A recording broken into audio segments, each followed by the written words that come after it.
Bonjour tout le monde et bienvenue dans le Made in Québec podcast. Mon nom est Antoine Meunier et oui, c'est le début aujourd'hui de la deuxième saison du podcast. Et oui, je suis très heureux de pouvoir vous la présenter. J'ai travaillé fort pour vous dénicher des excellents invités et puis on commence ça très fort cette semaine. En fait, pour les 2 prochaines semaines avec 6 épisodes 100% radio, c'est-à-dire que je vais faire un spécial radio dans le Made in Québec podcast avec des animateurs radio que vous connaissez très bien. Les noms vont être divulgués au cours des prochains jours et on commence ça aujourd'hui en force avec le premier épisode de cette série spéciale radio avec nul autre que Sébastien Trudel. Et ceux qui se demandent qui est Sébastien Trudel, et oui, vous le connaissez, certains le connaissent en fait probablement déjà, mais Sébastien, c'est l'ancien des Justiciers masqués à C'est quoi dans le temps qui ont fait plus de 15 ans de radio quand même, c'est assez exceptionnel. Et puis, aujourd'hui, est membre de l'équipe d'énergie, ça rentre au poste avec Marie-Claude Savard et puis Maxime Martin, l'humoriste. Et alors, c'est vraiment un excellent trio de radio. Alors, je voulais qu'on parle de sa carrière. Je voulais qu'on fasse un petit survol rapide rapide. On en a parlé beaucoup parce que c'est une grosse partie de sa carrière. Les Justiciers masqués. Écoutez, Justiciers masqués, comme je disais, c'est plus de 15 ans de carrière avec des coups de téléphone légendaires, là. De vrais coups de téléphone. C'est ceux qui ne l'ont pas vu, je vous dis, disponible sur YouTube, la plupart d'entre eux. Quand on parle de coups de téléphone légendaires, Paul McCartney, Ozzy Osbourne, Paul Martin, l'ancien premier ministre, Stephen Harper, l'ancien premier ministre également, Bill Gates. Et oui, ils ont piégé Bill Gates. On en parle dans le podcast. C'est vraiment une anecdote incroyable, l'anecdote de Bill Gates. Janet Jackson, Tiger Woods, Britney Spears et Justin Trudeau, ça, c'est parmi les noms que je vous mentionne. Il y en a beaucoup d'autres. Ça leur a valu un contrat de 3 ans avec MTV, le réseau américain MTV. Et puis, c'est vraiment incroyable que 2 petits Québécois ont réussi à faire ça, rencontrés au collège Jean de Brébeuf jusqu'à devenir aux États-Unis carrément. Ils ont fait des centaines d'entrevues là-bas. C'est incroyable pour vrai leur carrière. Les Justiciers masqués ont marqué le paysage de la radio québécoise. C'est vraiment extraordinaire leur carrière. Et puis aujourd'hui, les gars se sont séparés, ont pris des chemins différents, un peu comme les Grandes Gueules. On en a parlé, on a fait des comparatifs également avec les Grandes Gueules dans le podcast. C'est tout à fait correct aussi en vieillissant. C'est normal, nos besoins peuvent changer avec le temps. Et puis aujourd'hui, ça a donné des très beaux résultats parce que Marc-Antoine est impliqué en politique au niveau de la mairie de Montréal et pour ce qui est de Sébastien, comme vous le savez, est à Énergie. Donc, on a fait un survol de sa carrière qui a mené à Énergie aujourd'hui. Et on a également parlé de son côté auteur, parce que ceux qui ne le savent pas, Sébastien a coécrit également l'idéateur du projet documentaire explosif sur la vie de Raymond Boulanger, qui vraiment, je vous le conseille, vient tout juste de sortir la semaine dernière sur Crave. Ceux qui ont Crave avec Belle, félicitations, vous pouvez l'écouter. Ceux qui ont Vidéotron, désolé. Ça va sortir au mois de janvier sur Canal D, comme Sébastien nous disait. Donc, c'est vraiment un documentaire qui, personnellement, me tease, m'intéresse énormément. Écoutez, je vous le dis, c'est incroyable. La vie de Raymond Boulanger, c'est un pilote d'avion qui a transporté des centaines de kilos de cocaïne à travers les États-Unis, la Colombie et le Canada. Oui, un peu comme le film American Made, ceux qui ont vu le film avec Tom Cruise, c'est vraiment la même histoire qui a été même inspirée de ce que j'ai compris. Il y a des bouts qui ça ressemble vraiment beaucoup à sa vie. Et c'est vraiment exceptionnel là, ce qu'il a vécu.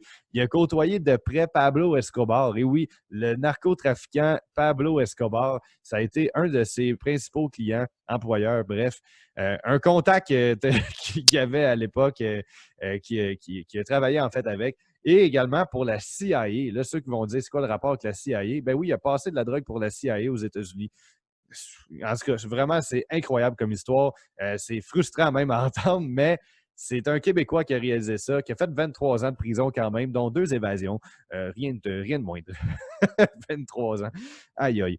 Bref, aujourd'hui, il livre son histoire dans ce magnifique documentaire coécrit et comme idéateur, en fait, Sébastien Trudel dans ce magnifique documentaire. Donc, je vous suggère de l'écouter disponible sur Crave et en ce moment numéro 1 partout au Québec. Alors, vraiment, félicitations pour ce bel accomplissement pour Sébastien.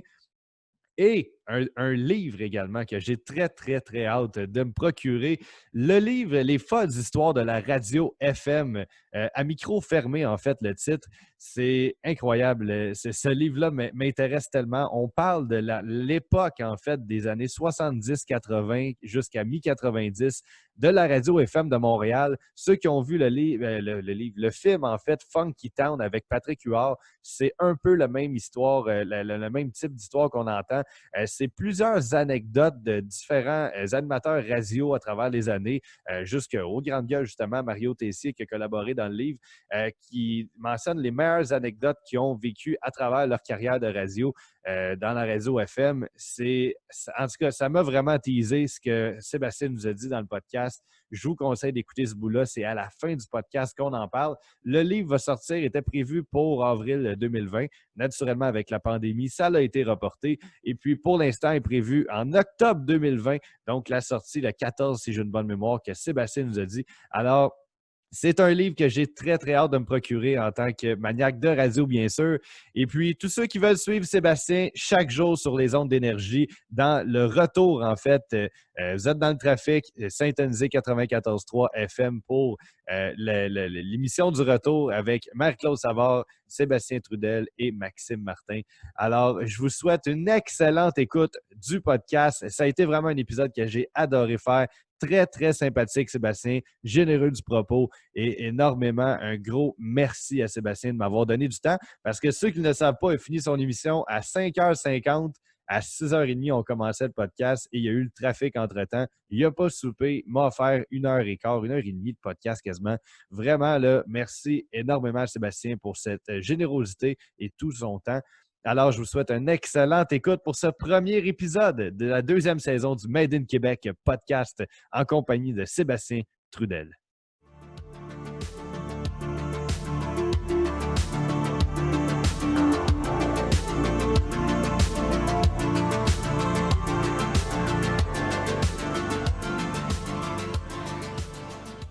Bonjour tout le monde et bienvenue dans le Made in Québec podcast. Et aujourd'hui, c'est le début de la deuxième saison. Et oui, déjà la deuxième saison.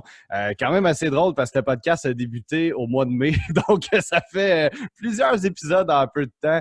Ça a été une super belle première saison de 24 beaux épisodes avec toutes sortes d'invités de toutes les sphères, que ça part des entrepreneurs, dont Éric Champoux, que j'ai pensé faire un clin d'œil, qui a été le premier invité de la microbrasserie La Chambre au podcast. Et aujourd'hui, je porte son chandail fièrement de l'Emeute, ma bière préférée de La Chambre, ceux qui veulent l'essayer. Une bonne petite IPA classique, délicieuse. Et puis, étant donné que c'est un podcast tourné en soirée, on continue la tradition, toujours prendre une petite bière pendant le podcast de soirée. Et puis, oui, dans le fond, c'est ça. C'est le début aujourd'hui de la deuxième saison. Je fais une spéciale radio, c'est-à-dire que c'est le début de l'automne. Début de l'automne, pour moi, c'est synonyme de début de la saison de la radio aussi. Il y a toutes sortes de nouveautés musicales et également au niveau de l'animation, beaucoup de changements qu'on entend au niveau de la programmation des chaînes de radio au Québec et surtout dans la région de Montréal où on est présentement. Et puis là, je voulais faire vraiment différent avec, on va recevoir plusieurs invités, 3 par semaine que j'ai dans la tête présentement. Donc, 2 semaines back-à-back spécial radio. Et aujourd'hui, on commence ça en force avec Sébastien Trudel.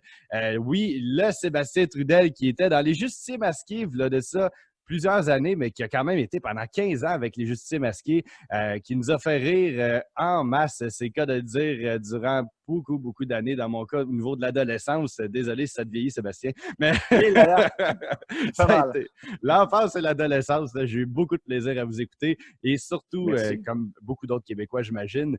Et puis, tu es également, je vais faire l'intro en même temps, puis tout ça pour vous dire, en fait, qu'il va y avoir plusieurs invités qui respectent la thématique de la radio. Je ne vous en dis pas plus, ils vont être annoncés dans les prochains jours. Alors, pour ce qui est de Sébastien, en fait, ceux qui veulent savoir, mais qui est Sébastien Trudel? Eh bien, beaucoup d'entre vous connaissez déjà, mais je vais quand même faire le petit topo.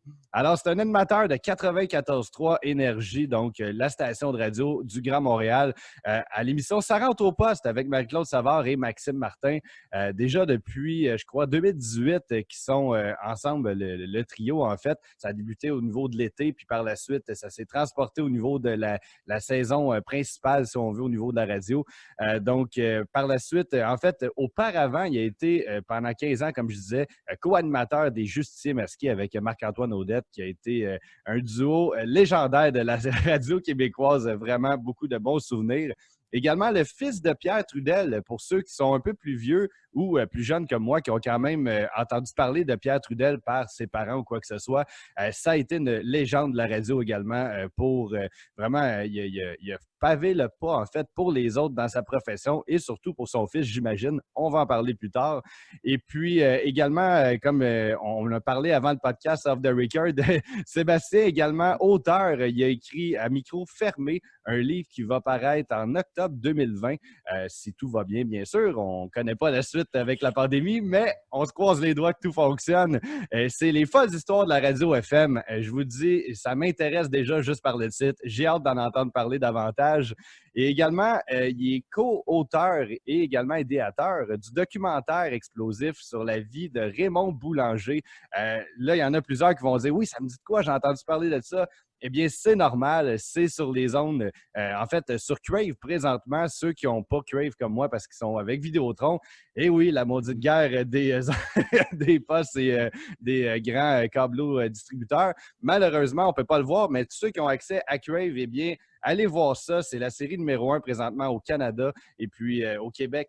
Allez voir ça, ça a l'air que c'est incroyable et j'ai hâte d'entendre les coulisses, un peu comme on a entendu cette semaine à la radio de Sébastien là-dessus.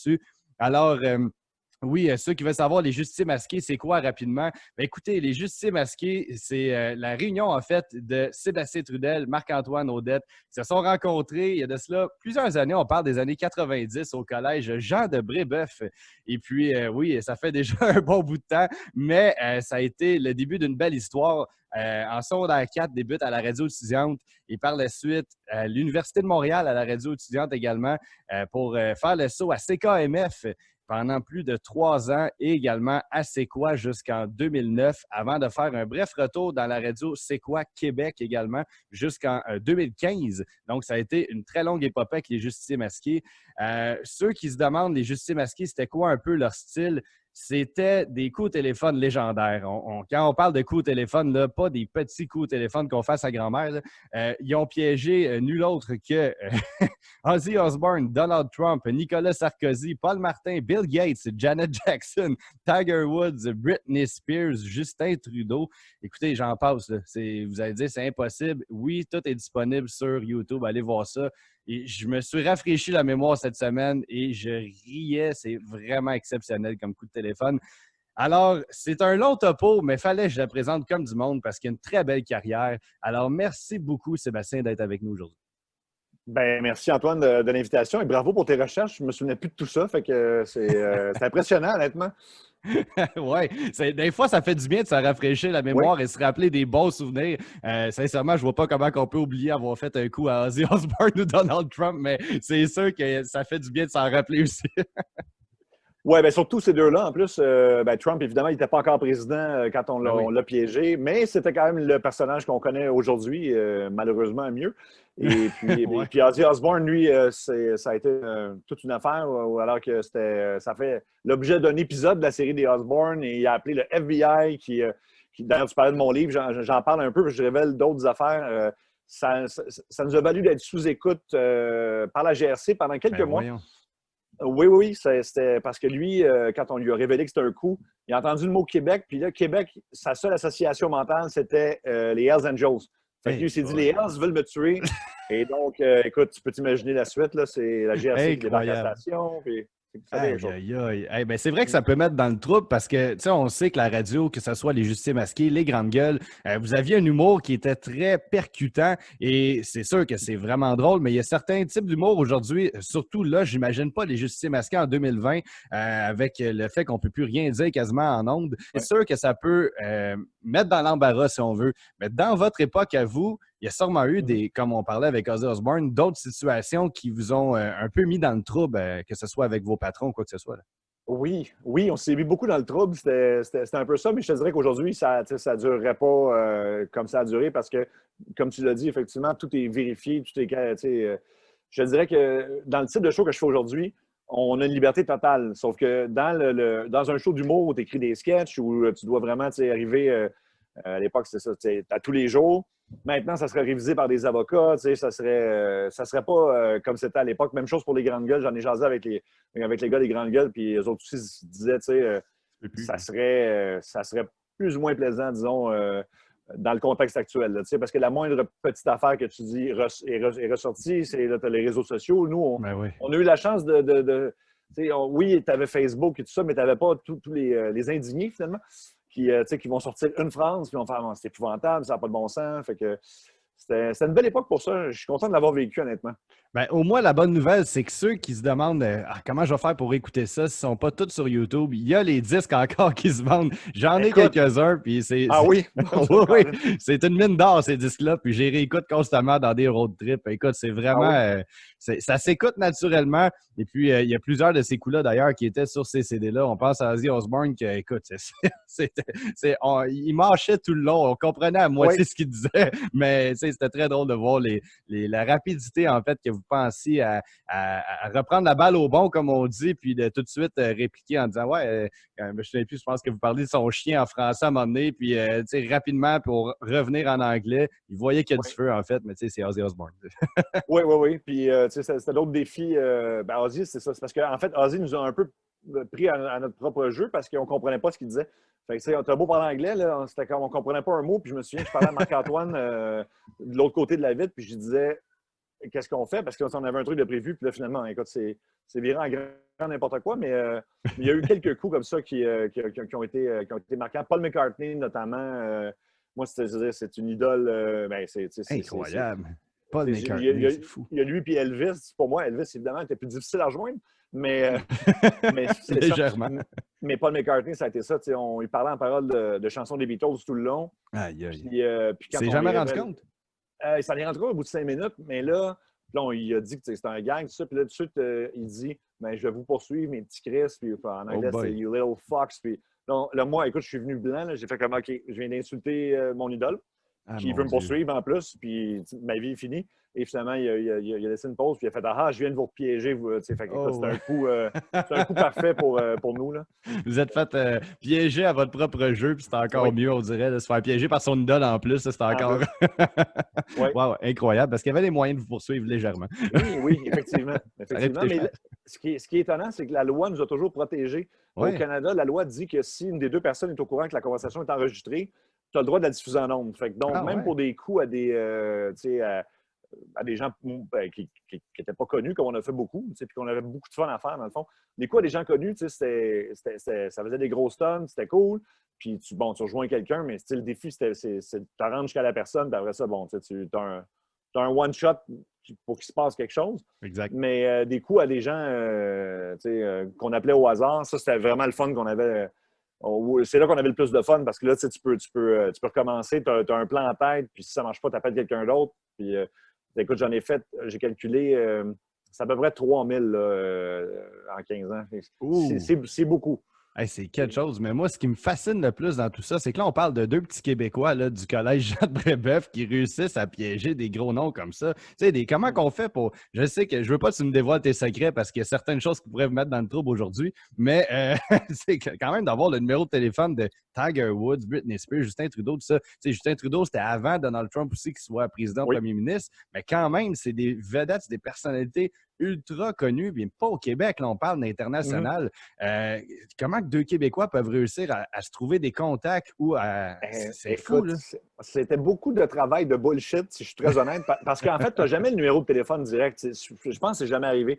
Je pense, avec Gérard Depardieu, quelqu'un nous avait fourni son numéro, puis là, tu vois, c'était plus difficile de le pogner parce qu'on l'appelait à tous les jours. Il était toujours sous. Fait que, comme bon. Fait que là, tu essaies de le pogner à un bon moment, mais s'il n'y a pas, ça a toujours été de passer par l'entourage, d'essayer de monter les échelons, puis à un moment donné, les gens te font confiance, mais ça prenait... Écoute, Britney Spears, ça a pris 3 jours. Ça a été fait de même. Ce qui fait qu'on s'est retrouvé dans la merde parce qu'on n'avait pas c'était Céline Dion, on n'avait pas de fille pour faire la voix de Céline Dion. Fait que Marc-Antoine a fait. Il y a une voix plus aiguë que la mienne. Il s'est mis à parler. Moi, je suis OK, ça va durer 2 minutes, ça va être fini. Mais Britney Spears n'est pas la plus allumée. Ouais. Fait que finalement, ça a été... de la boîte. Non, exactement. C'est pas le pogo le plus dégelé pour employer l'expression. C'est pingouin qui glisse le plus loin. Bref, il y en a qui peut dire. C'est en plein ça. Fait que c'est ça. Fait que dans le fond, c'est de déjouer l'entourage. C'est toujours ça. Mais il y a des entourages qui sont plus difficiles que d'autres. Mais quand on s'est rendu compte... en fait, le premier gros coup, on a pogné Céline Dion, qui était... ça a été le premier coup qui a fait parler plus qu'au Québec. Renan Angélil. Oui. Non, il n'était pas de bonne humeur. Non. Ouais. Non, c'est passé avec les grandes gueules, pour ça j'avais oublié le bout des justiciers masqués. Ouais. Oui, c'est ça, mais écoute, mais comme il ne fait pas poursuivre, il n'est rien arrivé. Puis quand on a vu ça, on pouvait quand même se rendre à Céline, on fait pourquoi est-ce qu'on ne vise pas une coche au-dessus? Puis là, le second qu'on a eu international, c'était Bill Gates. Puis ça, c'était quelque chose parce qu'il ne voulait pas parler au premier ministre du Canada, il s'en calissait vraiment. C'était pas important pour lui. Puis là, vraiment, on s'est rendu à dire, écoutez, c'est parce que là, si on ne réussit pas à organiser un appel, nos jobs sont en jeu. On était quasiment en train de faire semblant de brailler au téléphone. Puis là, finalement, la fille, elle a fait que, OK, je vais vous le passer. Elle était écœurée qu'on l'appelle à tous les jours, mais c'était peut-être 3 mois de démarche. Là. Aïe. C'est la patience, c'est du travail, ça. Oui, mais non, en même temps, c'était le fun parce que t'es toujours, à chaque jour où tu te fais pas déjouer, tu fais, OK, on va peut-être l'avoir. Puis ça a donné, on était justement à CKMF, qui est Énergie maintenant, à l'époque. Et la journée où ils nous l'ont passé, c'était le 1er avril. Tu fais comme, OK, les astres sont alignés, puis tout ça. Puis, on fait le coup, on s'en va voir notre boss en courant. On disait, hey, là, on vient de pogner Bill Gates. Notre boss ne le croit pas. Non, tu comprends pas. Et ils disent, OK, c'est correct, Poisson d'avril. Non, le Poisson d'avril, il est à Bill Gates. C'est pas à toi qu'on le fait.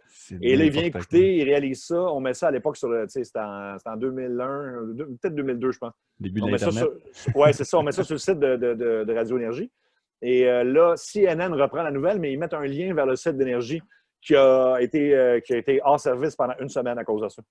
Parce qu'il y avait, je ne sais pas combien de centaines de clics à la seconde. Fait que ça a été là qu'on a vu qu'on pouvait avoir un impact avec ça. Fait que, effectivement. Ça vous a ouvert des portes aux États-Unis parce qu'il y a aussi dans toutes mes nombreuses recherches que j'ai faites sur ton cas dans les derniers jours, je suis tombé également que tu as... attends un peu, j'essaie... J'ai pas mes lunettes, OK? Je l'admets, je vois rien quand j'ai pas mes lunettes. C'est ça qui arrive quand on les enlève au mauvais moment. Écoute, non, ça, je suis tombé sur un contrat de 3 ans avec MTV aux États-Unis que vous aviez eu quand même. On parle de ça en 2011. Écoute, c'est quelque chose, là, 2 Québécois d'avoir un contrat avec MTV. C'est un méga réseau aux États-Unis au niveau paparazzi, potins de vedettes, tout ça. Qu'est-ce qui a fait qui a mené à ce contrat-là également? En fait, c'était en 2000. Je suis mêlé dans mes années. Ça va faire 20 ans que je fais de la radio. Fait que, oui, écoute, étonnamment. Mais oui, non, en fait, quand on a piégé Sarah Palin en 2008, 2009, en tout cas, dans 2008, parce que c'était la veille de l'élection de Barack Obama, puis ça avait fait, là, écoute, on l'a piégé un samedi matin. Ils nous ont envoyé un jet privé pour nous amener à New York pour qu'on fasse une ronde d'entrevues. On a fait 600 entrevues. Ben voyons. Non, c'était la folie. Puis là, c'est devenu vraiment une nouvelle importante au sens qu'ils ont dit elle paraît tellement mal dans le cas, elle a tellement pas l'air intelligente. Évidemment, c'était la colissière de John McCain contre Obama.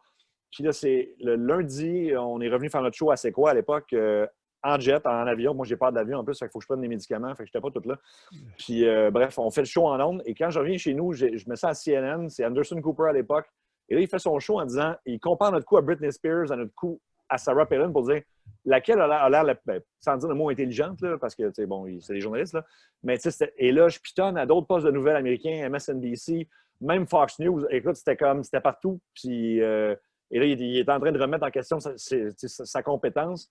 Donc, MTV, ça a été 2 ans après, ils nous ont appelés pour qu'on fasse les 10 meilleurs coups, je ne sais pas si c'est tous les temps, là, mais ça impliquait des trucs télé aussi. Donc, on a été là-bas pour tourner un show où on a entre autres rencontré Ashton Kutcher qui faisait Punk'd à l'époque. Oui, c'est vrai. Qui n'était pas le gars le plus sympathique du monde, mais... Ah non? Non, on l'a croisé. Mais on l'a croisé, puis là, finalement, ils nous ont invités à faire des brainstorms 1 fois par mois pour différents shows de caméras cachées. Fait que ça a duré... ça n'a pas duré 3 ans, par exemple, parce que là, finalement, on est allé faire de la radio à Québec, puis ça devenait lourd, puis très honnêtement, ça ne paye pas. MTV, c'était l'équivalent du Musique Plus. Fait que, as des shows, mais tu n'as pas nécessairement le gros budget. C'était pas la... Mais c'était cool. Tu vas à New York, c'est vraiment le fun. C'est incroyable comme expérience quand même. Là, c'est parce que ça te permet de côtoyer des gens puis une sphère qu'on n'a pas accès au Québec. Quand on parle du milieu paparazzi, en fait, dans le coin de New York, Los Angeles, tout ça, c'est tellement plus gros qu'on peut s'imaginer. Pour y avoir été 2 fois, je pensais jamais voir autant de paparazzi suivre des vedettes puis rester planté devant une maison pendant une journée complète à espérer voir quelqu'un sortir puis finalement, il n'y a personne. C'est pas tant payant, comme tu dis, mais le photographe qui réussit à avoir la shot de Britney Spears qui sort un peu trop défoncé, ça peut être payant sur un certain point, en fait. Mais ça pour dire que déjà que 2 Québécois ont réussi à atteindre ce niveau-là, quand que n'importe qui dans le monde rêverait de le faire, puis d'atteindre, en fait, ces vedettes-là, c'est quand même assez exceptionnel. Puis je vous lève mon chapeau pour vrai, les boys. Ça a été très intéressant à vous suivre pendant toutes ces années-là.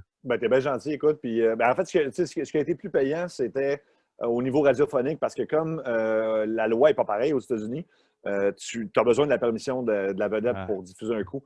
Fait qu'à un moment donné, il y a eu un réseau de comédies qui nous a engagés avant MTV et tout ça. Et ensuite, c'est tombé dans l'émission d'Howard Stern aux États-Unis, où là, lui, il voulait avoir tous nos coups en premier et il en a diffusé au moins 4 ou 5. Et écoute, ça, c'est quelque chose. À l'époque, c'était 17 millions de personnes qui l'écoutaient tous les jours. Fait que, mettons, puis on savait pas, à un moment donné, on entend dire qu'il veut diffuser notre coup à Britney Spears. J'ai hâte de voir, je suis comme... Et là, il y a un matin, dans ma boîte courriel, j'ai à peu près 700 courriels. Et là, j'ai fait comme, OK, ça a clairement été diffusé. Puis là, évidemment, la crainte, c'était, OK, ils ont un accent québécois. C'est ça. Il avait dit qu'il n'aimait pas les Français quand il a fait de la radio à Montréal, mais il parlait des Français. Les gens, puis même moi, je me suis dit, Chris, il n'aimera pas ça. Au contraire, écoute, là, c'était le... Écoute, c'était extraordinaire. J'ai entendu cette cote-là, je l'ai encore d'ailleurs quelque part, puis c'est mon moment là, favori en carrière et de loin. Là, c'est l'impact que ça a, là, c'est inimaginable. Là. C'est vraiment impressionnant. Là. Incroyable. Ben justement, c'était une de mes prochaines questions. Là, tu viens de parler de ton moment préféré en carrière, mais si on veut la vedette que tu as préféré le plus piéger en carrière, il y a qui vient d'esprit en premier? Mon Dieu, j'ai parlé de Paul McCartney, Mick Jagger. C'est la même chose, c'est que les plus grands sont les plus gentils et systématiquement, ça a été ça. Mick Jagger, c'était le même concept que Paul McCartney. Là, on voulait, en parole de Tony Rolling Stones, puis là, en plus, lui, il parle très bien français, fait que c'est même à nous parler en français. Ah ouais, je savais pas. Ça, c'est très hot. La chose la plus satisfaisante, par contre, c'était Nicolas Sarkozy. Qui était le président de la France, mais c'est parce qu'on avait piégé Jacques Chirac juste avant, mettons un an avant. Et là, les Français capotaient parce que c'était comme comment ça a pu être transféré.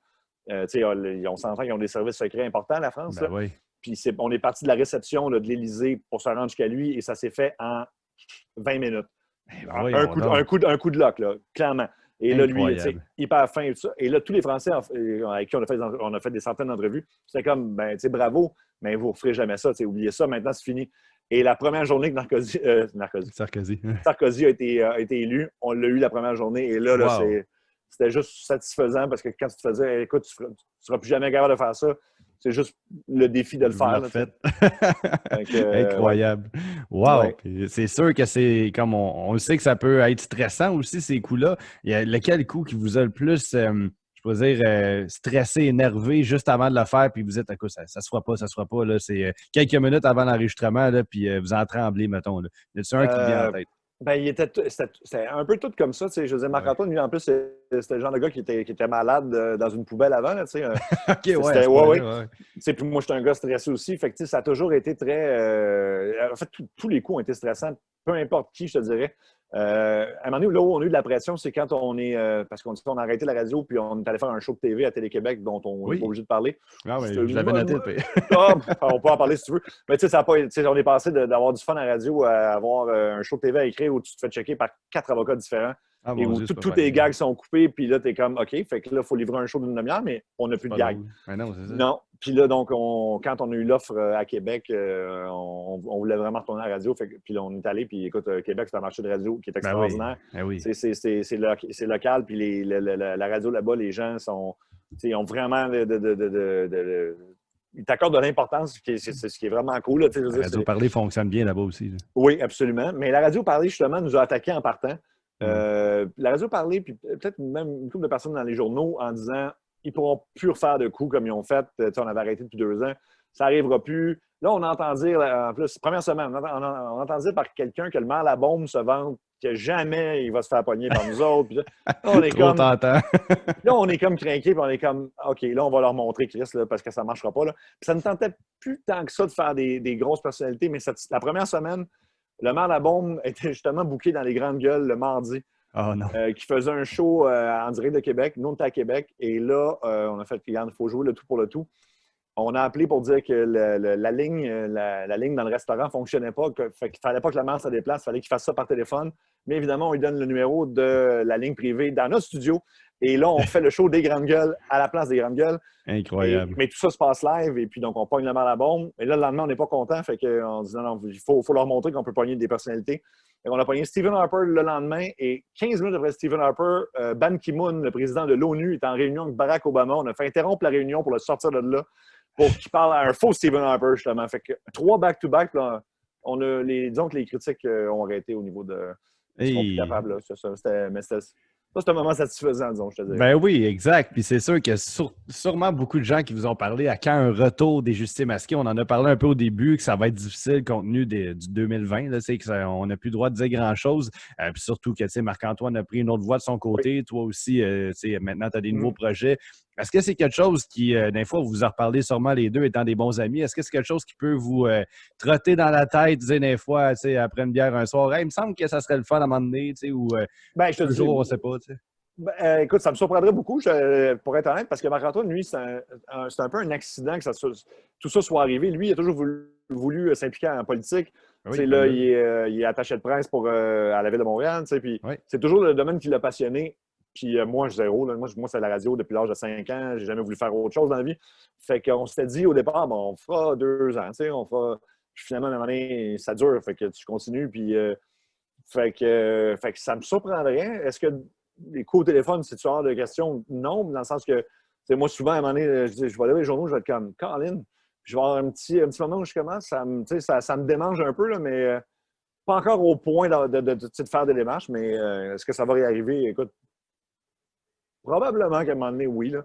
C'est parce que c'est. Autant j'étais tanné d'en faire, surtout quand c'était quotidien, puis tu rentres en studio, puis des fois, tu n'as pas d'idée, puis non, là, il faut piéger, mettons, monsieur, madame, tout le monde, puis tu sais plus. À un moment donné, c'est ça, tu dois livrer quotidiennement, puis tu n'es pas tout le temps content du résultat.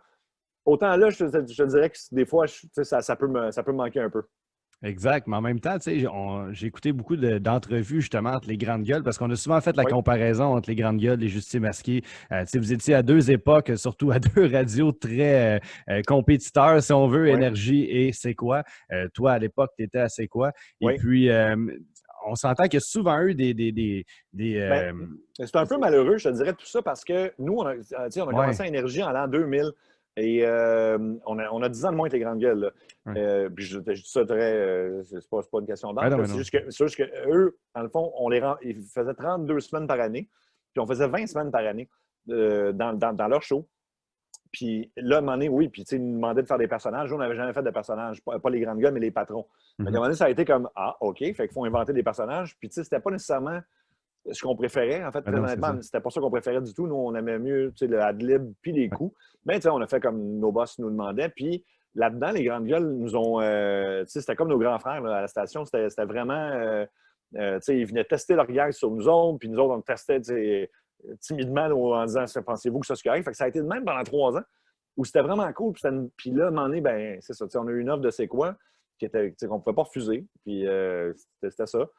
Puis au début, ils nous ont mis l'après-midi. Ça ne s'était jamais vu un show d'humour de 1 heure l'après-midi à 4 heures.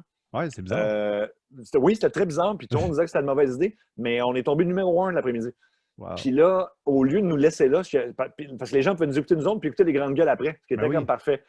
Mais là, nos boss ont dit, au bout d'1 an, ils ont dit non, on vous met dans le retour à la maison. Puis quand ils nous ont dit ça, on aurait dû être hyper heureux. On a fait non, laissez-nous là. Mettez autre chose dans le retour à la maison. Mettez quelque chose de.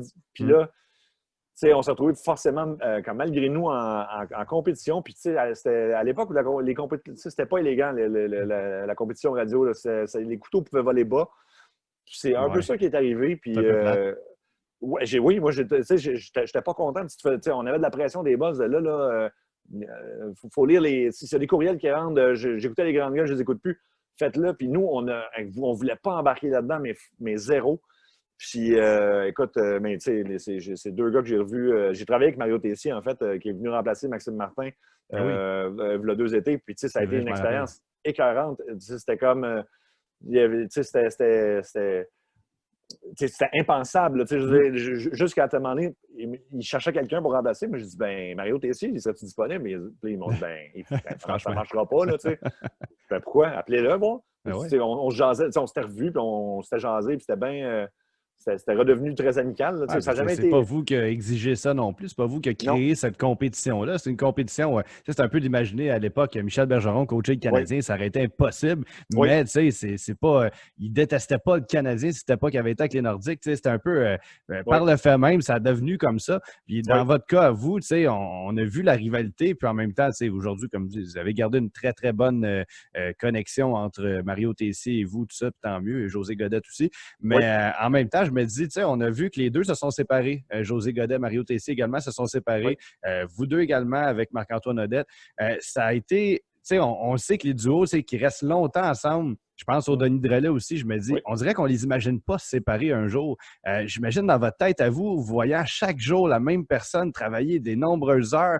C'est au-delà d'une amitié, là, c'est devenu quasiment un compagnon de vie. Puis là, le jour au lendemain, faire chemin à part, si on veut, là, ça doit être spécial quand même. Oui, ça l'est. Oui, effectivement. Puis, surtout au départ. Mais en même temps, avec Marc-Antoine, j'ai toujours gardé d'autres projets à côté. Donc, dans le fond, c'est une séparation radio, je te dirais, parce qu'on n'a jamais exclu de travailler sur d'autres choses. La preuve étant le documentaire sur Raymond Boulanger dont tu parlais tantôt. C'est une idée qu'on avait eue, je pense, ça fait 3-4 ans, puis on a essayé de faire ça en fiction. Ça a été acheté en fiction, dans le sens pour écrire quelques épisodes. Fait qu'on a continué à écrire ensemble là-dessus pendant que moi, je revenais à la radio, puis je faisais ça en même temps. Puis, donc, ça exclut pas ça. C'est vraiment l'aspect radio où, à un moment donné, tu te dis, on a fait le tour. On a fait le tour de ce qu'on pouvait faire ensemble, puis à un moment donné, si tu continues... Ça étire l'élastique un peu trop. Là, oui, c'est exactement ça. Puis je pense que, je peux pas parler pour les grandes gueules, mais je pense que c'est un peu la même chose qu'il disait. Oui, exactement. C'est les deux, à un moment donné, les chemins, un peu comme une trop longue relation de couple aussi. Des fois, ça peut que ça a cliqué pendant 15 ans, puis au bout de la 20e année, là, il y en a un qui voit son avenir là, l'autre voit son avenir là, puis ça marche juste plus. C'est pas qu'ils s'entretiennent, qu'ils s'entendent plus ensemble, c'est juste qu'à un moment donné, deux chemins ont besoin d'être pris de chaque côté. Puis écoute, c'est ça qui est arrivé dans votre cas, puis les grandes gueules, puis tant mieux. Regarde, moi, je t'avoue que quand j'espérais longtemps ton retour à la radio, puis quand je t'ai entendu un été à Énergie, je pense que c'était en 2017, si je ne me trompe pas au début, je faisais juste dans l'émission d'été, puis je trouvais tellement que je n'étais pas sûr au départ, je me suis dit, on est habitué de le voir drôle, on est habitué de le voir tout le temps essayer de puncher, et là, de le voir dans un rôle d'animateur, est-ce que ça va fonctionner? Puis finalement, vraiment, je suis forcé d'admettre que ça a été excellent. La chimie est vraiment bonne avec Claude Savard, Maxime Martin, tellement qu'ils vous ont donné le show du retour. C'est quand même le plus gros show de radio, le show du retour à Énergie aussi. Et puis, félicitations, ça a été un beau tour de force de réaliser. Puis aujourd'hui, on vous écoute régulièrement, puis c'est excellent pour vrai. Ben, t'es bien gentil. Puis, tu sais, ça a été... En même temps, à Québec, c'est moi qui animais le show aussi. À un moment donné, ça a switché à ça à Québec. Fait que, tu sais, c'est devenu... Fait que là, mon rôle est devenu... On ne faisait pas de personnage, fait que c'est devenu un peu différent là. Puis moi, j'ai toujours voulu animer. Là, fait que c'était pas... puis même la dernière année, à C'est quoi, à Montréal, il m'avait mis animateur du show. Il avait un peu changé le concept. C'était un peu fucké, mais... Fait que... puis quand je suis revenu à Énergie, mais tu sais, tu t'habitues... Tu sais, ça m'a pris une adaptation. Là, tu sais, c'était comme... tu sais, d'y aller, puis là, il faut que tu vendes de la musique, il faut que tu fasses les espèces des plugs, les pubs, tout ça. Ce bout-là était comme, tu sais, où j'ai fait comme, OK, on dirait que je sentais que j'en partais à zéro, là, un peu, mais c'est un beau défi, puis l'affaire, c'est vraiment, tu parlais de la chimie, c'est ça, tu n'inventes pas ça, puis je veux dire, en radio, ils l'essayent encore, tu sais, ils vont prendre plein de monde, ils vont prendre quelqu'un de la TV avec un humoriste, puis ils vont essayer de sacrer ça ensemble, et ça marche. Et ça marche, ben même, pas rarement, mais tu sais, ça peut être un échec vraiment retentissant. Et tu vois, le premier show avec Max et Marie-Claude, moi, je savais au bout de 5 minutes. J'ai fait comme OK. Là, on a vraiment quelque chose. Je me souviens, j'étais dans ma voiture, je revenais de mon ancien travail. Puis, tout de suite, quand je suis parti, un beau soleil d'été, il fait chaud, tu ouvres les fenêtres, tu écoutes la radio. Puis là, j'ai dit, hey, Sébastien Trudel, fait un bout qu'on n'a pas entendu parler. Marie-Claude Savard, ah ouais, OK, je suis pas sûr. Elle faisait des sports avant. Maxime Martin, un humoriste. Ouais, là, quel genre de trio que ça va faire, c'est un peu weird. Puis finalement, après 5 minutes, j'ai dit, oh non, on la sent. On la sent tout de suite, la chimie. Comme d'autres choses, j'ai écouté même cette année que je nommerai pas, mais que j'ai entendu tout de suite un trio qui est improbable. Puis non, ça clique pas. Tout de suite, après 5 minutes, on le sent. Puis ça clique toujours pas. Je l'ai écouté plusieurs temps après. Ça tu peux le nommer si tu veux. Ouais, mais je sais pas. C'est peut-être à votre poste pour ça. Ah, OK. Non, oublie ça de bord. On ne dira pas. OK, parfait. C'est pour ça que je dis, ça dépend des chimies, mais dans votre cas, c'est vraiment bon. Non, puis, tu sais, Max, moi, c'est bizarre parce que je l'avais connu. C'est une histoire un peu fuckée, là, mais à 18 ans, en même temps que j'étais engagé à Énergie avec Marc-Antoine, on a été engagé sur un show dont personne ne se rappelle, mais c'est le pire échec de l'histoire de la télé. Ça s'appelait Les Gingras Gonzalez. Et c'est ce qui a remplacé La fin du monde est à 7 heures. Ah, ça me dit quoi, ouais. Tout le monde s'en souvient, à peu près. J'étais trop jeune, peut-être. Ben, tant mieux, t'as rien manqué. Mais nous, on était là, dans le fond, on faisait des capsules de 30 secondes, mais tout le show était live. Et à la première réunion, tu avais Martin Petit, Paul Hood qui animait, Michel Richard. C'était un mélange de sitcom et de. Et puis, à la première réunion, tout le monde s'est mis à se chicaner et à s'envoyer chier. Le show n'est pas encore en ondes, puis moi, j'ai 18 ans, je suis comme, OK, c'est ça, la télévision, ça va bien. Et puis, le seul qui nous parlait, c'était Max. Parce que lui nous a dit également, il dit, je ne veux pas me chicaner, mais je vais en fumer un bat dans le parking, venez-vous avec moi. Ça y ressemble? Oui, ça y ressemblait. À l'époque, oui, plus maintenant. Puis finalement, mais je l'avais quasiment pas revu depuis ce temps-là. Puis Marie-Claude, moi, je la connaissais justement juste de la télé. Puis c'était ma voisine, mais on se parlait pas. Fait que c'était ma voisine d'en face. Non, mais c'est ça. Non, en tout cas. Mais. Ça donne pas tout le temps que les voisins, il faut te dire. Là, mais moi, il y en a quand je parle pas. Puis ça veut pas dire qu'on les haït, c'est juste que ça donne pas. Non, puis écoute, moi non plus, je connaissais pas sa personnalité, autre que ce qu'on voyait, mettons, justement, à Salut Bonjour, tout ça. Et là, écoute, j'ai immédiatement découvert une fille qui est prête à dire n'importe quoi en ondes, elle n'a aucune censure, elle se fout de ce que le monde pense d'elle. Aucun filtre. Et puis Max, lui, il est comme ça, naturellement. Ça a fait comme, OK, fait que là, on a quelque chose où, on tient quelque chose, là, finalement. Là. Oui, parce que tu réussis à bien les mettre en valeur chacun. Ils ont autant d'espace à un. Parce que souvent, on voit qu'il va y avoir comme un superstar dans un trio. On sait que c'est cette personne-là, il faut qu'il punch. Il faut que, un peu comme dans le temps de Philippe Bande à Énergie, que je me rappelle avec Pierre Pagé et Anaïs Favron, on le savait tous que c'était Philippe Bande, il fallait qu'il punch, ou Joe Roberge après. C'était évident qu'il fallait que la balle soit envoyée à lui, puis bang, lui arrivait il rentrait là-dedans bien solide. Là, mais dans un trio comme le vôtre, on se dit, techniquement, ça devrait être Maxime Martin, mais on ne le sent pas. On ne le sent pas. Chacun prend sa place. Des fois, ça va être Marie-Claude qui va dire quelque chose qu'on va dire « Ah, là, c'est drôle. » Puis c'est pas juste une question de drôle, mais ça va être intéressant ou une bonne chronique. Puis mais toi, tu réussis à bien les mettre en valeur, bien dispatcher ça. Puis c'est je pense, qui fait la force de votre trio également. Chacun a ses forces. Ben, t'es bien fin. Puis en fait, c'est ce que les boss nous ont dit. À un moment donné, c'est qu'ils ont dit « OK, c'est la première fois qu'on voit que c'est comme un tiers, un tiers, un tiers, dans le sens où tout le monde apporte de quoi au show. » Puis, tu sais, moi, je vais parler de mes affaires en ondes où, tu sais, là, j'ai un doigt dans. J'ai fait ça en kayak, je me suis arraché l'ongle et j'ai le nerf coincé. Il m'arrive toutes sortes d'affaires dans la vie où je suis quelqu'un qui est très TDAH. Puis, puis j'ai commencé à plus partager ça. Tu sais, plutôt faire des jokes, c'est même pas des. J'ai commencé à partager ça pas mal à Québec parce que ça s'est avéré plus grave rendu là parce que j'avais quand même un peu perdu mes repères. En tout cas, écoute, j'ai perdu mon char à peu près 4 fois dans la première semaine. C'était pour perdre mes clés. Là, j'ai commencé à compter ça en nombre. Je me suis rendu compte que le monde embarquait et aimait ça. Je connaissais là-dedans. Et ouais, puis là, c'est ça. Dans le show, moi, c'est ça. J'ai un peu le rôle un peu ce rôle-là, dans le sens que je me fais rentrer dedans de partout. Puis moi, j'adore ça. C'est parfait. Mais il n'y a pas personne, justement. C'est pas OK, il faut que Max punch là. Puis on a la chance, évidemment qu'on regarde on se prépare les sujets, on va parler de telle chose, mais jamais on prépare ce qu'on va dire en ondes. Personne ne sait ce qui va arriver. Puis c'est ça qui est merveilleux. C'est vraiment que on est préparé, mais pas à ce qui va arriver. Puis souvent, on a une idée de sujet, puis ça va déraper dans une autre direction. Puis c'est sûr, c'est ce que je trouve le fun là-dedans du côté ad-lib, là, parce que moi, j'ai jamais vécu ça. Puis de pouvoir aussi parler en nombre pendant 6, 7, 8 minutes. On est quand même une station musicale, mais on a cette liberté de faire ça. Ce qui n'était pas le cas avant, là, où c'était tu fais 2 minutes, tu fais 3 minutes, tu te fais taper ses doigts, puis c'est ça, là, fait que c'est cool. Exact, mais c'est. Oups, excuse-moi. Ça fait partie du décor, un chat qui décide qu'il s'interpose. C'est parfait. Ouais, en tout cas, désolé, mais c'est soit ça ou il miaule tout le long. Ma blonde est partie, j'ai pas le choix. Oui, dans le fond, en même temps que tu as dit ça, ça m'a fait penser à une question. Comment tu as vécu, toi, la radio COVID? Tu sais, on s'entend que c'est complètement différent depuis le début de la pandémie. Comment vous avez vécu ça, vous, le trio d'énergie au niveau du retour? C'est sûr que là, vous avez débuté, dans le fond, vous avez terminé votre dernière saison au début du COVID, puis là, vous recommencez, la pandémie est un peu à slacker un peu. Nous, en fait, non, on est les seuls qui ont... tout le monde a continué, mais nous, on est les seuls qui sont restés en studio, as is. Ouais. À Rouge, parce que le studio est plus petit, ils ont mis en bas, à distance. Ça. Nous, on a continué tout le long, comme... pas comme ça était, évidemment, là, tu comprends. Ouais. Mais on a continué dans le même studio, puis évidemment...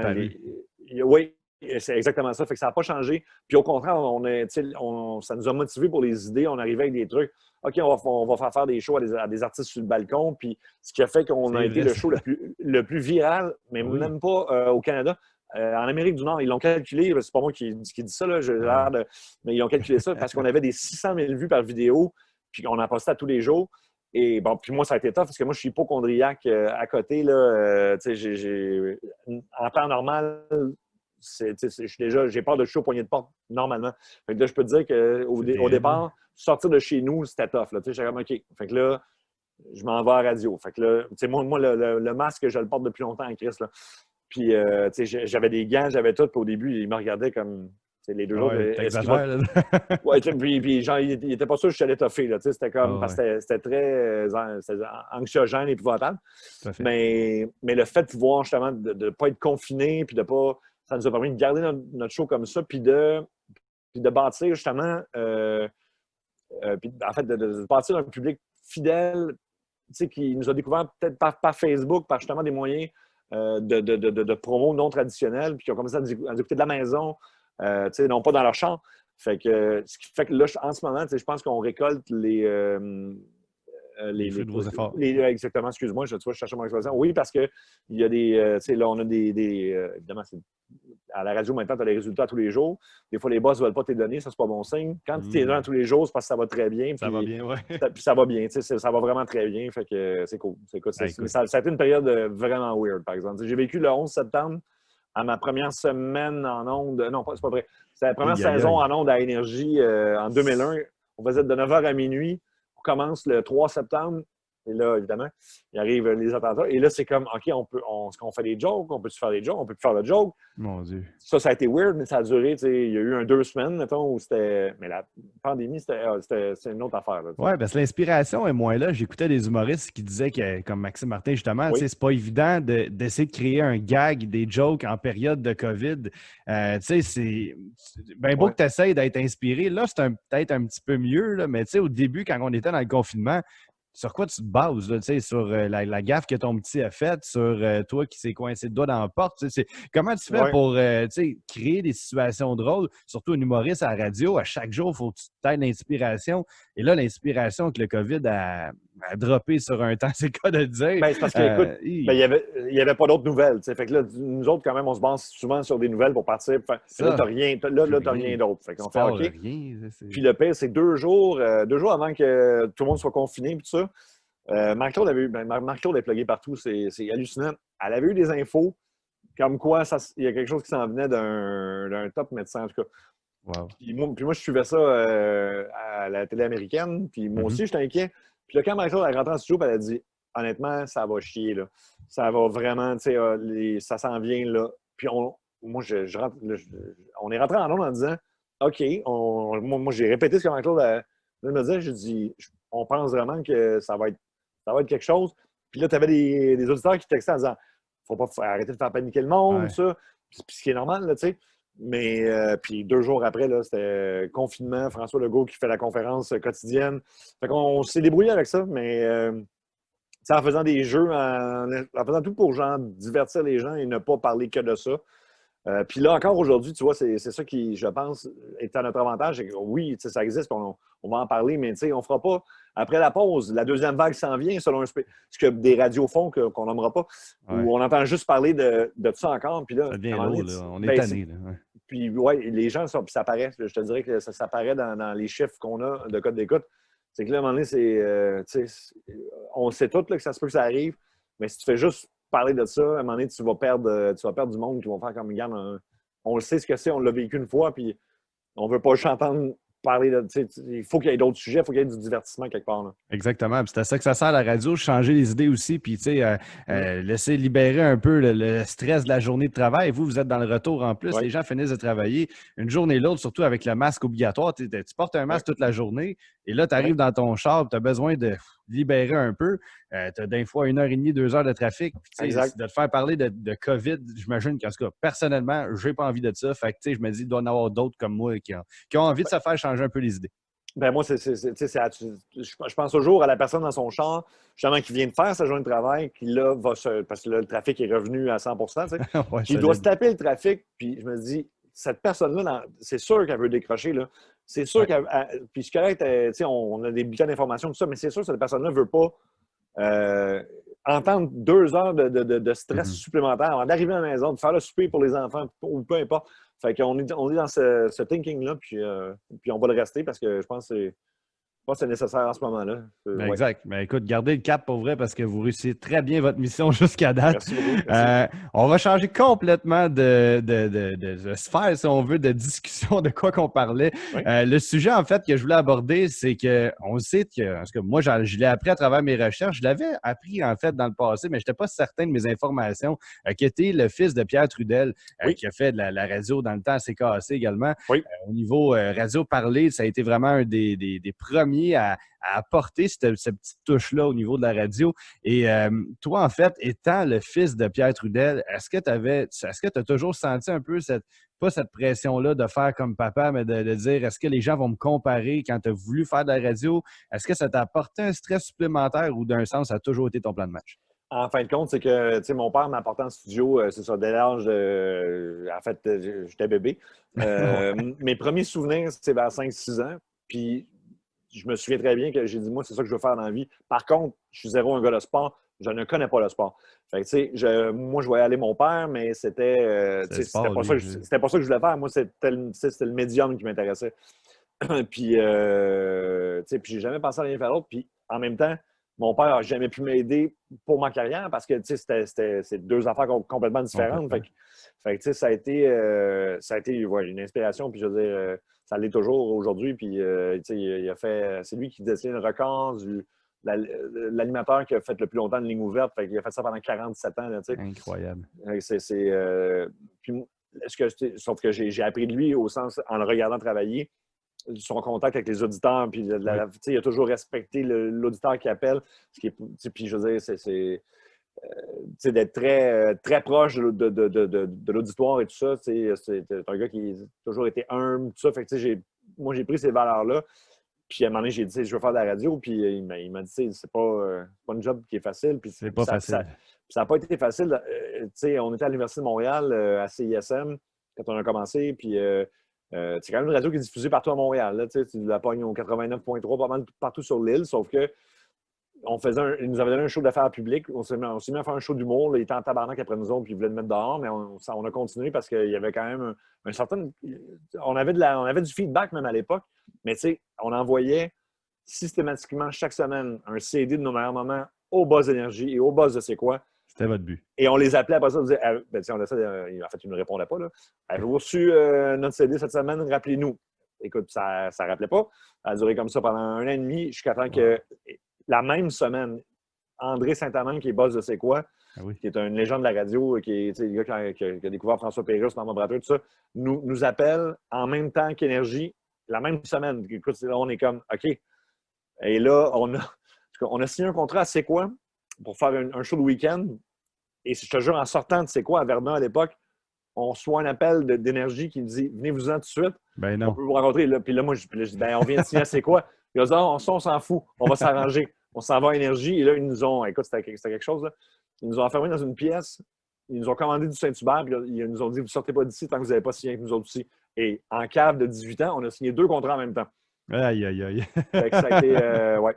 Ça a été, wow, quelle histoire. oui, ça a été 6 mois de ne pas pouvoir faire de la radio parce qu'on avait comme enfreint cette règle-là. Ah, non. Et étonnamment, celui qui nous a poursuivis à C'est quoi, qui était l'adjoint d'André Saint-Amand, c'est mon gérant depuis 18 ans maintenant. C'est une belle histoire. Ouais. Hey, des fois, on ne sait pas d'où ce que ça sort, puis on pense que ça va mener à quelque chose de négatif, mais gars, finalement, ça a débouché à quelque chose d'ultra positif dans ton cas, puis une belle rencontre également. Puis, wow, quelle histoire pour vrai. Merci de nous la partager. C'est vraiment intéressant. Puis, ouais, on a parlé un peu du côté difficile de la radio. Tu l'as vécu aussi, les parts de marché, c'est tellement important de te faire dire à chaque jour, OK, là, on a eu un bon mois, là, c'est pas bon, ou les codes d'écoute sont en baisse. Le stress, la pression qu'il y a sur vos épaules, excusez-moi encore, en feu à soir.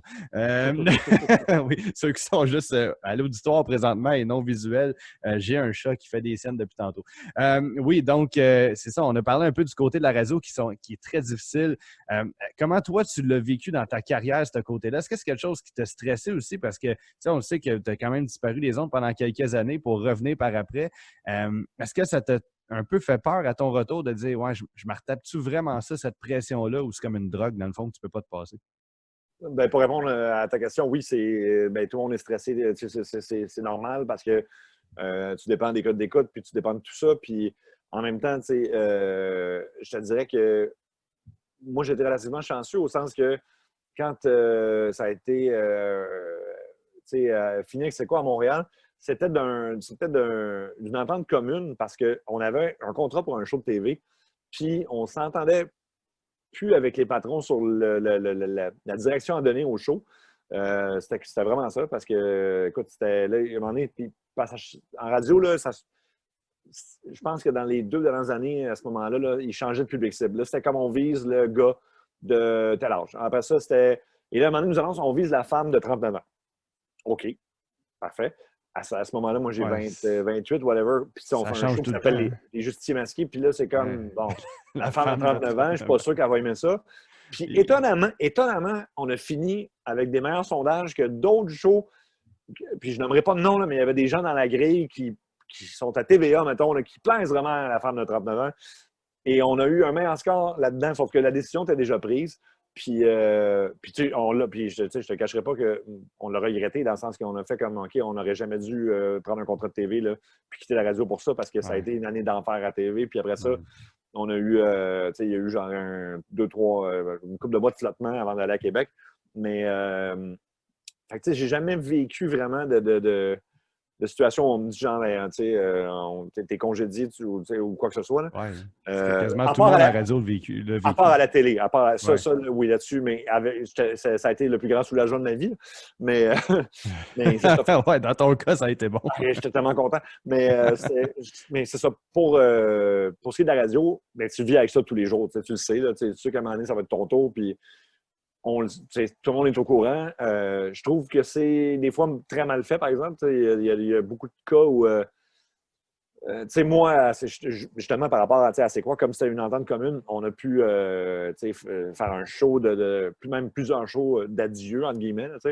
À Québec, à un moment donné, c'est parce que on ne peut plus continuer dans le sens que Marc-Antoine voulait faire autre chose. Puis c'était ça. Puis même chose, ça a été super cool. Ça a été, écoute, ben, on sait qu'on est en bon terme. Fait que j'ai jamais quitté vraiment en mauvais terme. Fait que ça, je suis chanceux là-dessus. Mais je sais que tout le monde vit avec ce stress-là, surtout avec la pandémie. Il y a eu beaucoup. C'est un privilège énorme d'avoir un micro. Là, puis j'en suis conscient, puis j'en suis vraiment reconnaissant. Parce que il y a beaucoup de monde qui ont perdu leur job. Il y a eu des gens qui ont été mis au chômage pendant une couple de mois. Fait que là, c'est sûr que c'est pas évident. Parce qu'il y a des pertes de revenus, c'est normal. Puis, je comprends bien. C'est ça, là, ça revient. Je pense que ça revient correct. Là, sauf que c'est de métier. Ouais, ben, tout l'événementiel est off pas mal, je dirais. C'est ça, ben oui. Non, c'est ça. Fait que c'est tough. Ça a été tough pour tout le monde. Ouais. là, la radio, ça a été tough pour bien de mes collègues que j'ai vus perdre leur emploi ou se faire offrir 50 de leur salaire, c'est pas moins que ça même, pour faire la même job. Puis il y en a qui ont fait, j'ai pas le choix. Puis il y en a qui les ont envoyés chier aussi, tu sais. Fait que mais c'est sûr que, ouais, c'est ça. C'est le genre de période que tu redoutes, là. Mais, ça doit être tough aussi quand tu remplaces, tu sais, j'ai pas le choix tout le monde va savoir de qui je parle, là, mais tu sais, exemple, José Godette, vous l'avez remplacé directement après, parce que vous étiez dans le show d'été, eux autres étaient le show de l'automne, puis là, ben, ils ont décidé de faire des changements. Finalement, c'était vous qui embarquiez l'automne. Tu sais, ça a été comme un peu, j'imagine, difficile de votre côté parce que vous connaissez déjà très bien. Puis là, de oui. dire, ben, je prends sa place, mais c'est pas ton choix à toi, mais ça reste quand même, tu es content d'avoir le poste, mais là, tu vois un de tes chums qui perd le sien. Tu sais, ça doit faire spécial un peu. Puis ça, je dis que la radio, c'est ingrat d'un bar là-dessus, je trouve. Là. Oui, mais en même temps, je te dirais que ça a été fait. Puis il y a toutes sortes de choses que moi, je ne sais pas, qui sont arrivées en coulisses. Puis, sauf qu'ils ont été. Puis, José, Richard et puis Marie-Christine, je dirais, moi, j'étais comme. À un moment donné, on a su ça. Puis, eux, ils l'auront dit en même temps. Eux ont été obligés de rester en nombre pendant 3 mois en sachant que c'était fini. Ce qui n'a pas été facile vraiment pour eux autres. Puis, ils l'ont dit. Puis, je les comprends tellement. Là. Puis, sauf qu'ils ont été tellement fins et gentils. C'était pas. Évidemment, c'est hors de notre contrôle. Puis, ça s'est. Puis, on a réinvité José dans notre show. Puis, il a été hyper cool. Puis, c'était. Parce que tout le monde comprend que c'est pas les décisions des animateurs rendus là. C'est pas. En fait, c'est des situations qui sont pas évidentes, par exemple. Puis, de voir aussi d'autres, des collègues puis des gens que t'aimes avant de partir, puis c'est soudain, puis tu es comment, OK. Puis là, forcément, tu es attaché à tes collègues, puis on n'est pas beaucoup dans une station de radio, c'est une équipe soudée. Là, à Énergie, je trouve qu'on a cette année, puis je ne dis pas ça pour faire un blog, mais je trouve qu'on a une crise d'équipe là, de gens qui veulent s'entraider, tout ça, alors que j'ai vécu dans d'autres stations où chaque show était comme en compétition avec l'autre, puis là, c'était.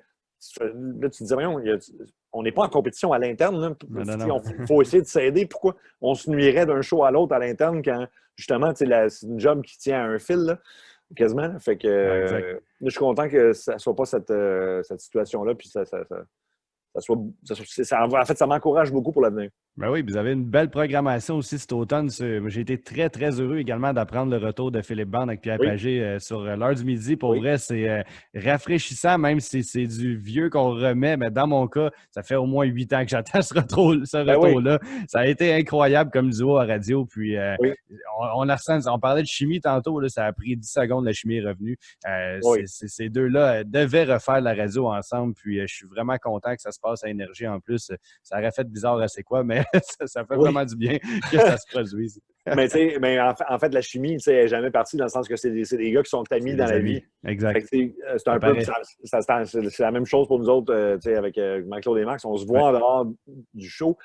Puis ça apparaît en nombre parce que quand tu fais juste faire un show ensemble, puis tu ne parles pas, puis tu ne te vois pas, les gens le sentent, puis je pense que j'ai des idées, j'ai des noms de shows que je ne sais pas bon. Non.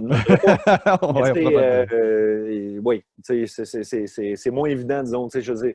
Puis, de savoir, j'entends parler d'affaires, puis il y a de la bisbee dans telle équipe, puis je me dis, mais Chris, ils rentrent ensemble quand même, puis ils font leur show, puis ils essaient de faire ça, mais... Ça se ressent, le public n'est pas niaiseux. C'est ça, exactement. Exact.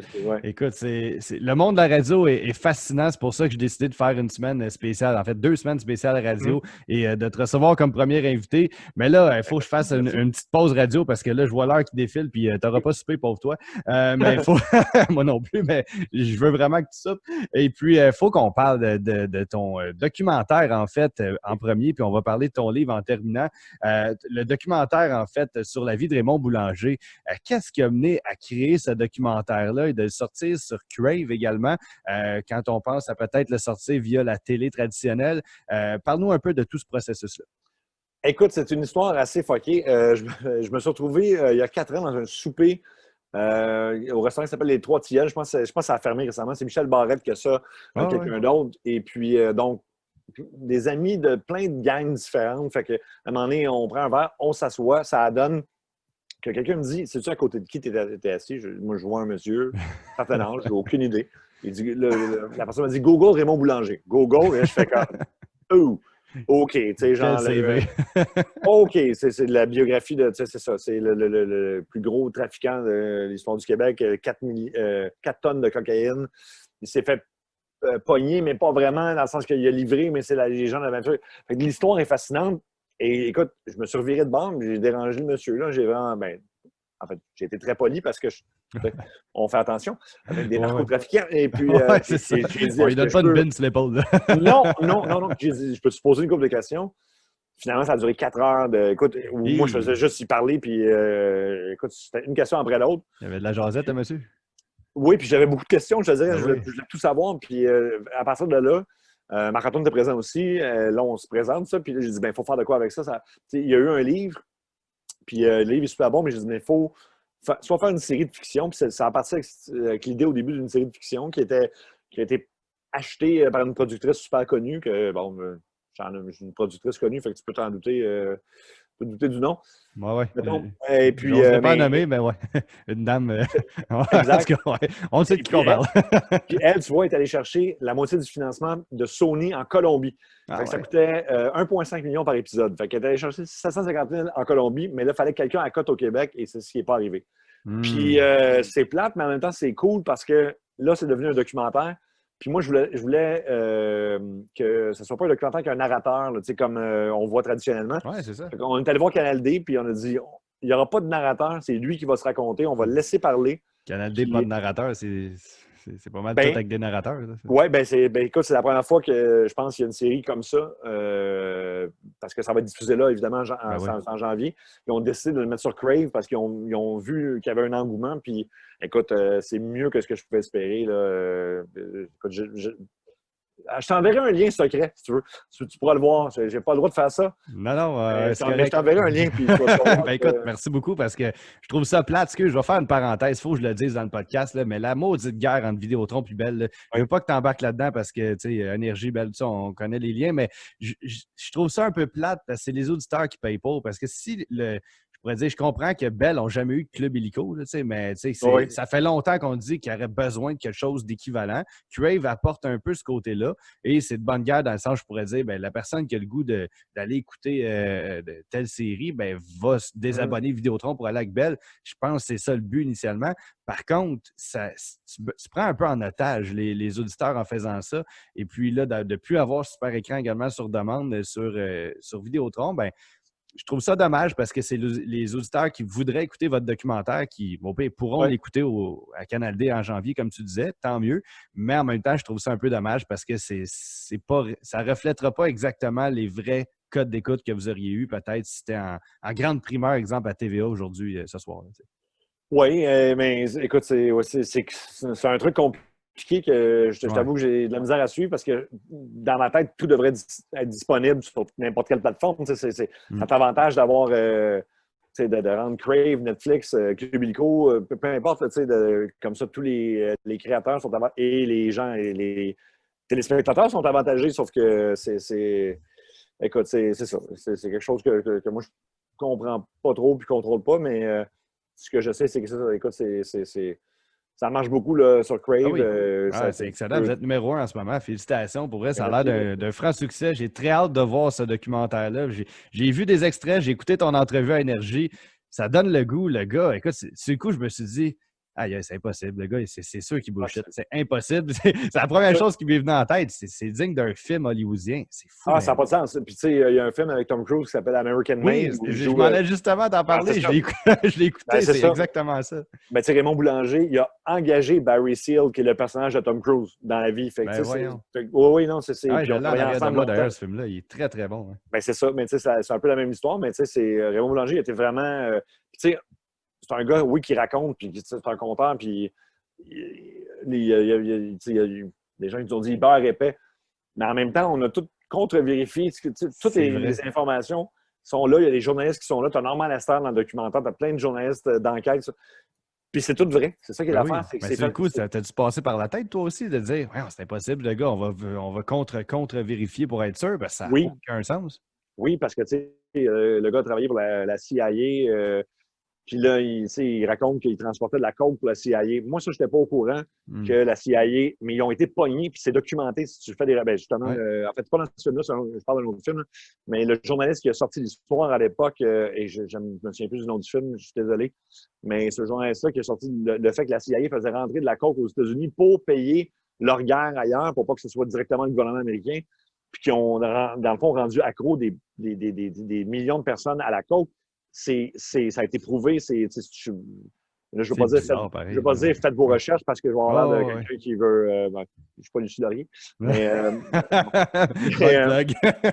c'est ça, c'est documenté. Puis le journaliste en question, qui était le premier à sortir ça, il s'est suicidé de 2 balles dans la tête.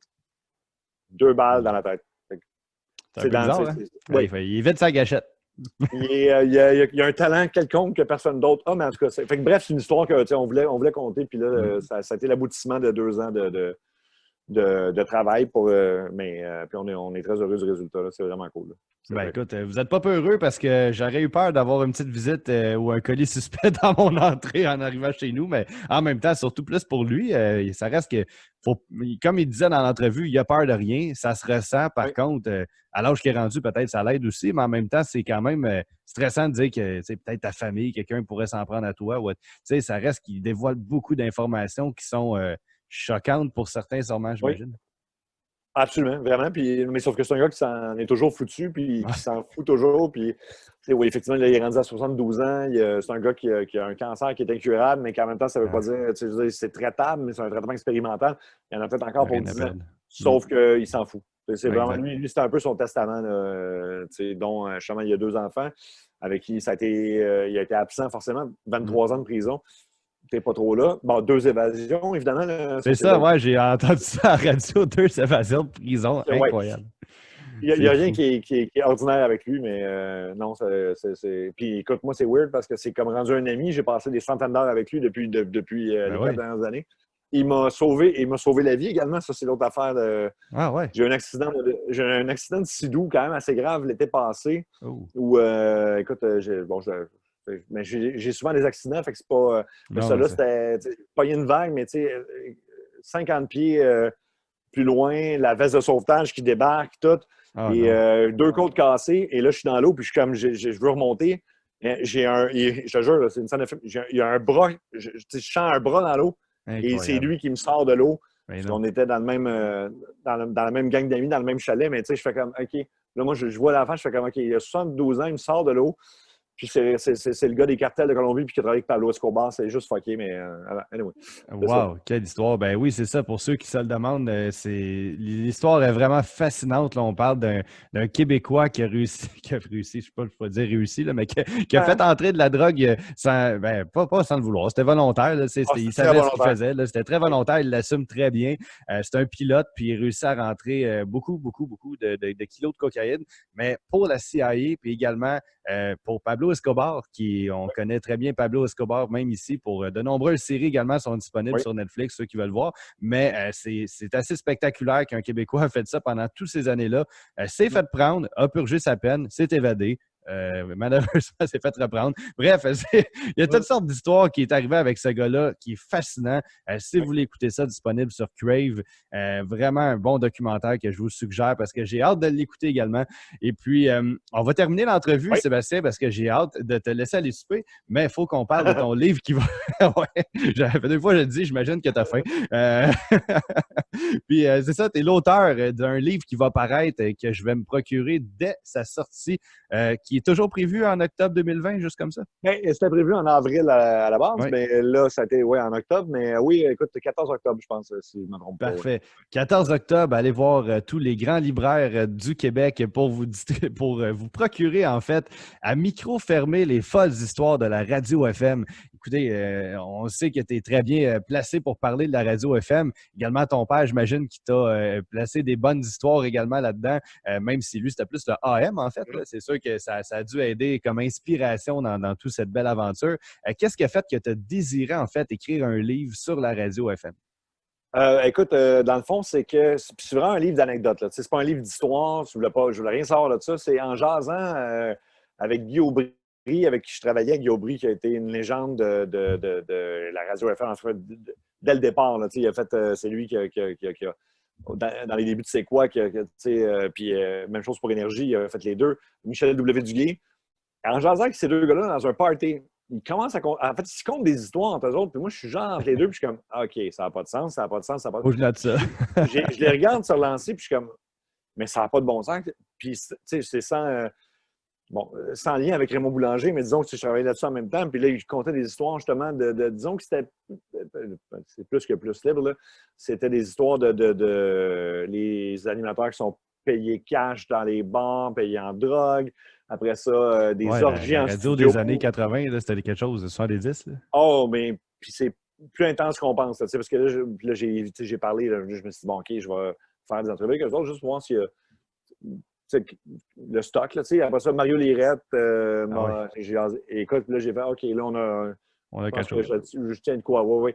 C'est des histoires qui sont hallucinantes. Là, je veux dire, ça a vraiment été une période de sexe, drogue et rock'n'roll. C'est pas un cliché, là, c'est ça. Aurais-tu aimé vivre dans cette époque-là sans dire que faire sexe, drogue, rock'n'roll, mais vivre comme animateur de radio dans ces années-là? Ben, au début, je pensais que la réponse était oui. Puis plus ça va, puis plus je leur ai parlé, parce que ça a mal viré à un moment donné. Ça a mal viré, puis là, j'embarquais pas dans les affaires trop élevées, mais il y a eu, à CKMF, oui, puis il y a eu des gens qui s'en sont pas sortis, overdose, etc. Puis il y a eu l'histoire d'Alain Monpetit, qui était un animateur, qui était comme le monsieur radio-télévision. Il était à TVA, il était avec sa télémétropole à l'époque, puis il était à CKMF, puis lui, ça s'est terminé par un meurtre à New York, là, ce qui est un peu traité dans le film avec Patrick Huard, là, qui est Funky Town. Les noms ont été changés, mais c'est vraiment... C'est vrai que Funky Town, ça se passe dans cette époque-là, exactement. Ben, en fait, c'est l'histoire carrément de ce gars-là, mais ils ont changé les noms pour des raisons légales. Fait que c'est fascinant, mais c'est une dérape qui part de 1978 et qui finit peut-être mi-90. Fait que j'ai parlé à tout ce monde-là, puis c'est vraiment eux qui sont cités. Fait que donc, tu as le nom de la personne, tu as la citation exacte. J'ai pas rendu ça clean. C'est vraiment la personne qui parle. Si la personne sac, si la personne utilise un langage, c'est compté tel quel. That's it. Fait que c'est ça. Écoute, j'ai bien hâte que les gens lisent ça parce que ça pourrait faire jaser, je pense. J'ai une couple d'affaires là-dedans qui sont. Ouais. Je ne l'avais pas relu depuis avril, puis j'ai fait ouais, OK, c'est. Ça va-tu passer? C'est intense. Une couple d'affaires, oui, c'est ça. Des affaires que tu as peur d'avoir des poursuites ou non? Oh non, du tout. Non, vraiment pas. Non, c'est juste que c'est une facette du showbiz que les gens ne connaissent pas. C'était assez. Ben, pas dark, mais c'est devenu dark à un moment donné. Puis je parle de cette époque-là aussi, puis c'était les parties en studio, puis amène des filles, peu importe, il n'y avait pas de. Puis t'as l'arrivée du sida, t'as tout ça, t'as des. Puis j'ai aussi traité après ça du changement qui, au début des années 90 vers l'humour. Fait que là, j'ai Normand Bratois dans le livre François Pérusse, RBO, ben oui. fait que tout ça, fait que ça couvre à peu près tout, mais c'est vraiment pas un livre, c'est pas chronologique vraiment, là, c'est un livre d'anecdotes de gens qui sont passionnés de radio puis qui comptent leurs affaires. J'ai Marie Tessier aussi qui m'a parlé de plein de trucs, des grandes gueules qui se font passer hors d'onde, fait que c'est ça. Je me le procure dès que ça sort, ça, c'est certain. Écoute, c'est juste bizarre parce qu'imagine qu'il n'y aura pas de lancement de livre étant donné le COVID, les rassemblements, comment ça va fonctionner? Ça va être un lancement Zoom, j'ai l'impression. Je pense que c'est ça qu'ils font maintenant, mais ben, écoute, c'est mieux que rien. Ben oui.